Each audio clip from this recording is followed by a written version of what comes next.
ओम शांति। आज 4 सितंबर 2021 की मुरली में बाबा ने कहा, मीठे बच्चे, अभी इस दुनिया का होपलेस केस है, सभी मर जाएंगे, इसलिए इससे ममत्व मिटाओ, मामेकम याद करो। प्रश्न है आज का, सर्विस की उछल न आने का कारण क्या है? उत्तर है, पहला, अगर लक्षण ठीक नहीं है, बाप को याद नहीं करते, तो सर्विस की उछल आ नहीं सकती। कोई न कोई उल्टे कर्म होते रहते हैं, इसलिए सर्विस नहीं कर सकते।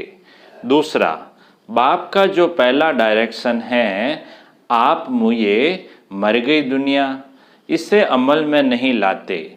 बुद्धि देह और देह के संबंधों में फंसी हुई है, तो सर्विस कर नहीं सकते।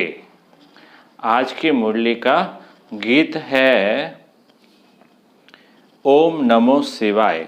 अब सुनते हैं मुरली विस्तार से। ओम शांति। अब यह भक्ति मार्ग का गीत सुना। शिवाय नमः कहते हैं, शिव का नाम घड़ी घड़ी लेते हैं, रोज शिव के मंदिर में जाते हैं और जो त्योहार है वह वर्ष वर्ष मनाते हैं। बाबा कहते हैं रोज शिव के मंदिर में जाते हैं और जो भी त्यौहार है वह वर्ष वर्ष मनाते हैं। पुरुषोत्तम मास भी होता है, पुरुषोत्तम वर्ष भी होता है। शिवाय नमः तो रोज कहते रहते हैं। शिव के पुजारी बहुत है, रचयिता है शिव ऊंचते ऊंच भगवान, कहते भी हैं पतित पावन परम पिता परमात्मा शिव है, रोज पूजा भी करते हैं। तुम बच्चे जानते हो, यह संगम युग है, पुरुषोत्तम बनने का युग। जैसे जिस्मानी पढ़ाई से कोई न कोई ऊंच पद पाते हैं ना, इन लक्ष्मी नारायण ने यह पद कैसे पाया, विश्व के मालिक कैसे बने, यह किसको भी पता नहीं। शिवाय नमः भी कहते हैं। तुम मात पिता रोज महिमा गाते हैं, परंतु यह नहीं जानते कि वह कब आकर मात पिता बनकर वर्षा देते हैं। तुमको मालूम है कि दुनिया के मनुष्य तो कुछ भी नहीं जानते हैं। भक्ति मार्ग में कितने धक्के खाते हैं, अमरनाथ पर कितने झुंड के झुंड जाते हैं, कितने धक्के खाते हैं। बाबा कहते हैं अमरनाथ पर कितने झुंड के झुंड जाते हैं, कितने धक्के खाते हैं। किसको ऐसा कहो तो बिगड़ पड़े। तुम थोड़े बच्चे हो जिनको अंदर में बहुत खुशी है, लिखते भी रहते हैं बाबा, जब से आपको पहचाना है बस अब तो हमारी खुशी का पारावार नहीं रहा है। कुछ भी तकलीफ आदि होती है फिर भी खुशी में रहना चाहिए। हम बाप के बने हैं, यह कभी बोलना नहीं चाहिए। तुम बच्चे जबकि जानते हो हमने शिव बाबा को पाया है, तुम बच्चे जबकि जानते हो हमने शिव बाबा को पाया है, तो खुशी का पारावार नहीं रहना चाहिए। माया घड़ी घड़ी भुला देती है। भल लिखते हैं हमको निश्चय है, बाबा को हम जानते हैं, फिर भी चलते चलते ठंडे पड़ जाते हैं। 6-8 मास 2-3 वर्ष आते नहीं तो बाबा समझ जाते हैं पूरा निश्चय बुद्धि नहीं है, पूरा नशा नहीं चढ़ा है। ऐसा बेहद का बाप जिससे 21 जन्मों का वर्षा मिलता है, निश्चय हो जाए तो बहुत खुशी। बाबा कहते हैं ऐसा बेहद का बाप जिससे 21 जन्मों का वर्षा मिलता है, निश्चय हो जाए तो बहुत खुशी का नशा रहना चाहिए। जैसे किसके बच्चे को राजा गोद में लेने चाहते हैं, बच्चे को मालूम पड़ जाता है कि हमारे लिए ऐसी बातचीत हो रही है कि राजा चाहता है इस बच्चे को हम वारिस बनाएं, तो बच्चे को बहुत खुशी होगी ना, मैं राजा का बच्चा बनता हूँ।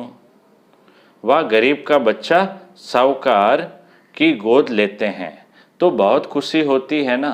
जान जाता है कि मुझे फलाना एडॉप्ट करते हैं तो गरीबी का गम भूल जाता है। वह तो है फिर भी एक जन्म की बात। यहाँ बच्चों को खुशी रहती है, 21 जन्म वर्षा लेने की। बेहद के बाप को याद करना है और फिर दूसरों को रास्ता बताना है।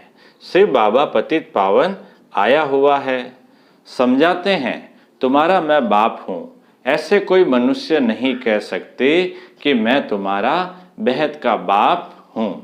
बाप ही समझानी देते हैं। मैं 5000 वर्ष पहले आया था, तुमको यही अक्सर कहा था कि मामेकम याद करो। मुझ पतित पावन बाप को याद करने से ही तुम पतित से पावन बनेंगे और कोई भी उपाय नहीं है पतित से पावन बनने का। बाबा कहते हैं मुझे याद करके ही तुम पतित से पावन बन सकते हो, इसके अलावा कोई उपाय नहीं है। कृष्ण को भगवान नहीं कह सकते। गीता का भगवान एक पतित पावन पुनर्जन्म रहित है। पहली बात यह लिखाओ। बड़े बड़े आदमियों की लिखत देखेंगे तो समझेंगे ठीक है। कोई साधारण आदमी का देखेंगे तो कहेंगे ब्रह्मा कुमारियों ने, कोई अगर साधारण आदमी होगा तो उसको देखेंगे तो कहेंगे ब्रह्मा कुमारियों ने इनको जादू लगा दिया है। तब लिखा है। बड़े आदमी के लिए ऐसा नहीं कहेंगे। तुम कुछ भी कहते हो तो समझते हैं छोटा मुख बड़ी बातें बनाती है कि भगवान आया हुआ है। ऐसे तुम बच्चों को सिर्फ कहना नहीं है कि भगवान आया हुआ है, इससे तो कोई समझेंगे नहीं और ही हंसी करेंगे। यह तो समझाना है कि दो बाप है। पहले से ही फट से सीधा कहना नहीं है कि भगवान आया हुआ है, क्योंकि आजकल दुनिया में भी भगवान कहलाने वाले बहुत हो गए हैं। सब अपने को भगवान का अवतार समझते हैं, तो युक्ति से दो बाप का राज समझाना चाहिए। एक है हद का बाप, दूसरा है बेहद का बाप। बाप का नाम है शिव। वह सब आत्माओं का बाप है, तो जरूर बच्चों को वर्षा देते होंगे।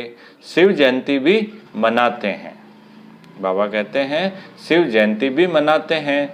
वही आकर स्वर्ग की स्थापना करते हैं, तो जरूर नरक का विनाश होना है, उसकी भी निशानी है। यह महाभारत लड़ाई है। बाकी सिर्फ भगवान आया है यह कहने से कोई समझेंगे नहीं। ठिंडोरा पीटते रहते हैं। ऐसी उल्टी सर्विस करने से और ही फिर सर्विस में ढीलापन आ जाता है। एक तरफ कहते भगवान आया हुआ है, भगवान पढ़ाते हैं, फिर जाकर शादी करते हैं। एक तरफ तो कहते हैं भगवान पढ़ाते हैं और दूसरी तरफ शादी करते हैं। तो लोग कहेंगे तुमको फिर क्या हुआ, तुम तो कहते थे कि भगवान पढ़ाते हैं। कहते हैं हमने जो सुना था सो कह दिया। तो उनको क्या कहेंगे कि हमने तो जो आगे से सुना वो कह दिया। अनेक प्रकार के विघ्न भी पढ़ते हैं अपने बच्चों से। जैसे हिंदू धर्म वालों ने आप ही अपने को चमाट मारी है ना। वास्तव में है देवी देवता धर्म के, परंतु कह देते हम हिंदू है, अपने को चमाट मारी है ना। अभी तुम जानते हो हम ही पूज्य थे तो श्रेष्ठ कर्म श्रेष्ठ धर्म था। आसुरी मत पर धर्म भ्रष्ट कर्म भ्रष्ट बन पड़े हैं। हम ही अपने धर्म की ग्लानि शुरू करते हैं आसुरी माया की मत से। पापा कहते हैं हम ही अपने धर्म की ग्लानि शुरू करते हैं आसुरी माया की मत से। इसलिए बाबा ने खुद कहा है वह है आसुरी संप्रदाय, यह है देवी संप्रदाय, जिनको मैं राजयोग सिखलाता हूँ। अभी है कलयुग। जो यह नॉलेज आकर सुनते हैं वह असुर से बदल देवता बनते हैं। बाबा कहते हैं जो भी यहाँ आकर ये नॉलेज सुनते हैं वह असुर से देवता बन जाते हैं। यह नॉलेज है ही देवता बनने के लिए। 5 विकारों पर जीत पाने से देवता बनते हैं। बाकी असुरों और देवताओं की कोई लड़ाई नहीं लगी, यह भी भूल कर दी है। फिर दिखाते हैं जिसकी तरफ साक्षात भगवान है उनकी विजय हुई, उनमें नाम कृष्ण का दे दिया है। वास्तव में है तुम्हारी माया से युद्ध। बाप कितनी बातें बैठ समझाते हैं, परंतु तमो प्रधान ऐसे हैं जो बिल्कुल समझते ही नहीं। बाप को याद नहीं कर सकते। समझते भी हैं हमारी ऐसी तमो प्रधान बुद्धि है जो याद ही नहीं ठहरती, इसलिए उल्टा काम करता रहता है। बाबा कहते हैं ऐसी तमो प्रधान बुद्धि है जो याद ही नहीं ठहरती, इसलिए उल्टा काम करता रहता हूँ। अच्छे अच्छे बच्चे भी याद बिल्कुल नहीं करते, लक्षण सुधारते ही नहीं, इसलिए सर्विस की उछल नहीं आती है। जब तक लक्षण नहीं सुधारेंगे तो फिर सर्विस की भी उछल नहीं आएगी। बाप कहते हैं देह सहित देह के जो भी संबंध है उनको मारो अथवा भूलो। अब मारो अक्सर वास्तव में है नहीं। कहते हैं आप मुझे मर गई दुनिया, यह बाप बैठ समझाते हैं। बुद्धि से भूल जाना है, जबकि तुम हमारे बने हो तो इन सब को भूलो, एक बाप को याद करो। जैसे कोई बीमारी का होपलेस केस हो जाता है तो फिर उससे ममत्व मिटाना होता है, फिर उनको कहते हैं राम राम कहो। बाप भी कहते हैं इस दुनिया का केस बहुत होपलेस है। इस दुनिया का जो केस है वह बहुत होपलेस है, ये खत्म होनी ही है, सब मर जाएंगे, इसलिए इनसे ममत्व मिटाओ। वह तो राम राम की धुन लगाते हैं, यहाँ तो एक की बात नहीं, सारी दुनिया विनाश होनी है, इसलिए तुमको एक ही मंत्र देता हूँ। क्या मंत्र है वो? मामेकम याद करो। कितनी समझानी देते रहते हैं भिन्न भिन्न प्रकार से। अभी पुरुषोत्तम मास आया तो पुरुषोत्तम युग पर भी समझानी देते रहते हैं। समझाने की बड़ी होशियारी चाहिए, धारणा अच्छी चाहिए, कोई पाप कर्म नहीं करना चाहिए। बिगर छुट्टी कोई चीज उठाना खाना यह भी बहुत गुप्त पाप है। कायदे बड़े कड़े हैं, बाप पाप करते हैं फिर भी बतलाते नहीं, फिर पाप वृद्धि को पाते जाते हैं। यहाँ तो तुम बच्चों को पुण्य आत्मा बनना है, हमको पुण्य आत्मा से स्नेह है, पाप आत्मा से विरोध है। भक्ति मार्ग में भी जानते हैं कि अच्छा कर्म करने से अच्छा फल मिलेगा, इसलिए दान पुण्य आदि अच्छे कर्म करते हैं ना। ये ड्रामा है, फिर भी कहते हैं भगवान अच्छे कर्मों का फल अच्छा देता है। बाप कहते हैं मैं सिर्फ ये धंधा थोड़ी बैठकर करता हूँ, यह तो सारी ड्रामा में नूंद है। ड्रामा अनुसार बाप को जरूर आना है। बाबा कहते हैं ड्रामा अनुसार बाप को जरूर आना है। बाप कहते हैं मुझे आकर सबको रास्ता बताना है, बाकी इसमें कृपा आदि की कोई बात ही नहीं है। कोई लिखते हैं बाबा आपकी कृपा होगी तो हम आपको कभी नहीं भूलेंगे। बाप कहते हैं हम कभी कृपा आदि नहीं करते, यह तो भक्ति मार्ग की बातें हैं। तुमको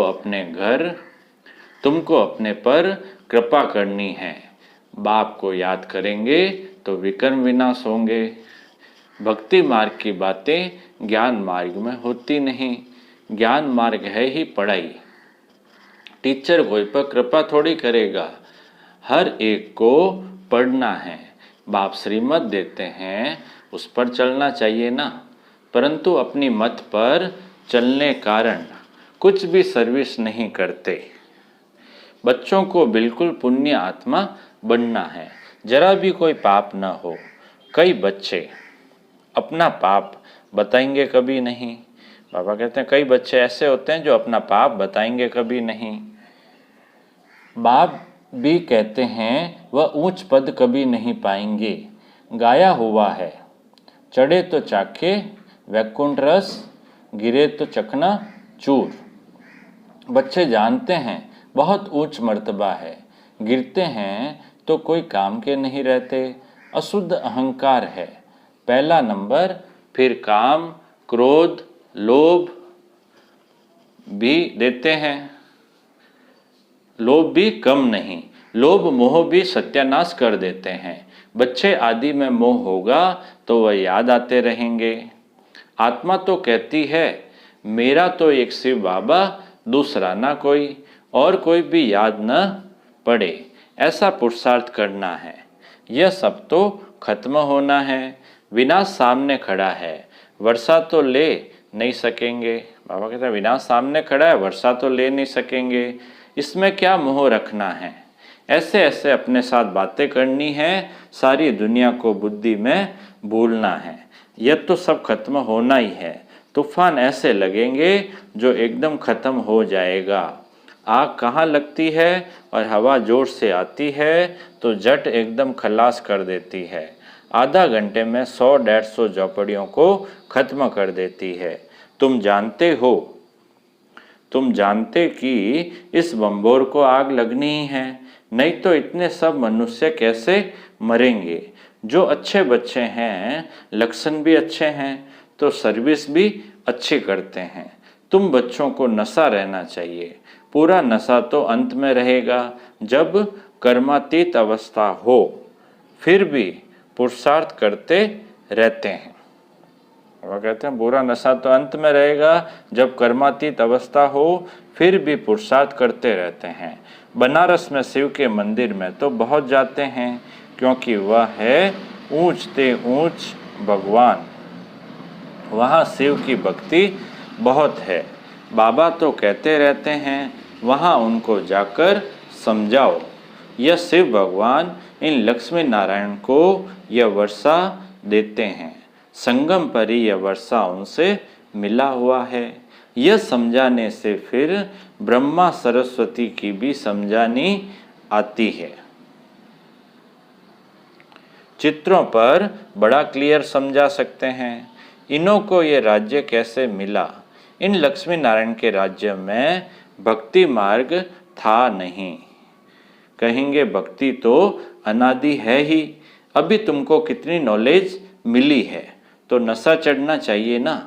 हमको भगवान पढ़ा रहे हैं 21 जन्मों का राज्य भाग्य देने के लिए। तुम स्टूडेंट हो ना। जिसको निश्चय होगा वह ब्रह्मा कुमारियां जिस द्वारा सुनकर हमको निश्चय बिठाती। बाबा कहते हैं जिसको निश्चय होगा, यह ब्रह्मा कुमारियां जिस द्वारा सुनकर हमको निश्चय बिठाती है, वह खुद क्या होगा। ऐसे बाप से तो पहले मिले। जब तक पूरा निश्चय नहीं होगा तब तक बढ़ेगा नहीं। निश्चय वाला ही जट भागेगा। ऐसे बाप के पास हम जाकर मिलेंगे, छोड़ेंगे नहीं। बस बाबा हम तो आपका बन गया, हम जाएंगे नहीं। गीत भी है ना, चाहे प्यार करो चाहे ठुकराओ, यह दीवाना तेरा दर नहीं छोड़ेगा। फिर भी बिठा दो, बिठा तो नहीं सकते। बाबा कहते हैं फिर भी बिठा तो नहीं सकते, सर्विस पर भेजना पड़ता है। ग्रस्त व्यवहार में रहते कमल फूल समान बनना है, ऐसे लिख कर भी देते हैं। फिर बाहर जाने से माया की चक्री में आ जाते हैं। माया इतनी प्रबल है, माया के बहुत विघ्न पड़ते हैं। छोटे से दीवे को बाबा कहते हैं माया के बहुत विघ्न पड़ते हैं। छोटे से दीवे को माया के तूफान कितने आते हैं। इन गीतों का भी सार बाप आकर समझाते हैं। तुम्हारा पुरुषोत्तम युग चल रहा है। भक्तों का पुरुषोत्तम मास चला गया। बाबा कहते हैं तुम्हारा पुरुषोत्तम युग चल रहा है, भक्तों का पुरुषोत्तम मास चला गया। बाप कहते हैं इस संगम युग पर ही मैं आता हूँ, पतितों को पावन बनाने। समझानी कितनी अच्छी है। अच्छा, दिन प्रतिदिन सेवा की वृद्धि के लिए नई नई युक्तियाँ निकलती रहेगी। अच्छे अच्छे चित्र बनते जाएंगे। कहते हैं ना, देर पड़े काम दुरुस्त होते हैं। तैयार माल मिलता है जिससे फट से कोई समझ जाए सीढ़ी बहुत अच्छी है। इस समय कोई यह नहीं कह सकते कि हम पावन हैं। पावन दुनिया सत्यों को ही कहा जाता है। पावन दुनिया के मालिक यह लक्ष्मी नारायण हैं।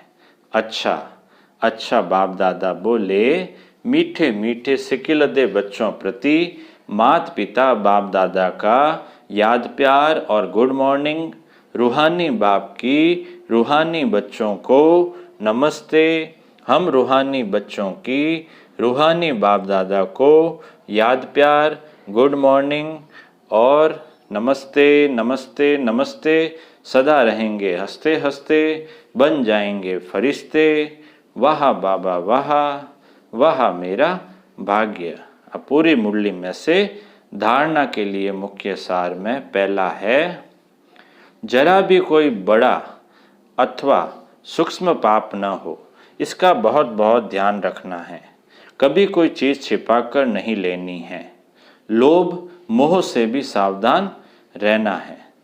दूसरा पॉइंट है, अशुद्ध अहंकार जो सत्यानाश करने वाला है उसे त्याग देना है। एक बाप के सिवाय दूसरा कोई भी याद न पड़े, यही पुरुषार्थ करना है। अब मीठे बाबा का मीठा वरदान, सूक्ष्म संकल्पों के बंधन से भी मुक्त बन, ऊंची स्टेज का अनुभव करने वाले निर्बंधन भव। सूक्ष्म संकल्पों के बंधन से भी मुक्त बन, ऊंची स्टेज का अनुभव करने वाले निर्बंधन भव। विस्तार है, जो बच्चे जितना निर्बंधन हैं उतना ऊंची स्टेज पर स्थित रह सकते हैं। इसलिए चेक करो कि मनसा वाचा व कर्मणा में कोई सूक्ष्म में भी धागा जुटा हुआ तो नहीं है। एक बाप के सिवाय और कोई याद न आए। अपनी देह भी याद आई तो देह के साथ देह के संबंध, पदार्थ, दुनिया सब एक के पीछे आ जाएंगे। मैं निर्बंधन हूँ, इस वरदान को स्मृति में रख सारी दुनिया को माया की जाल से मुक्त करने की सेवा करो। स्लोगन है, देही अभिमानी स्थिति द्वारा तन और मन की हलचल को समाप्त करने वाले ही अचल रहते हैं। देही अभिमानी स्थिति द्वारा तन और मन की हलचल को समाप्त करने वाले ही अचल रहते हैं। अच्छा, ओम शांति।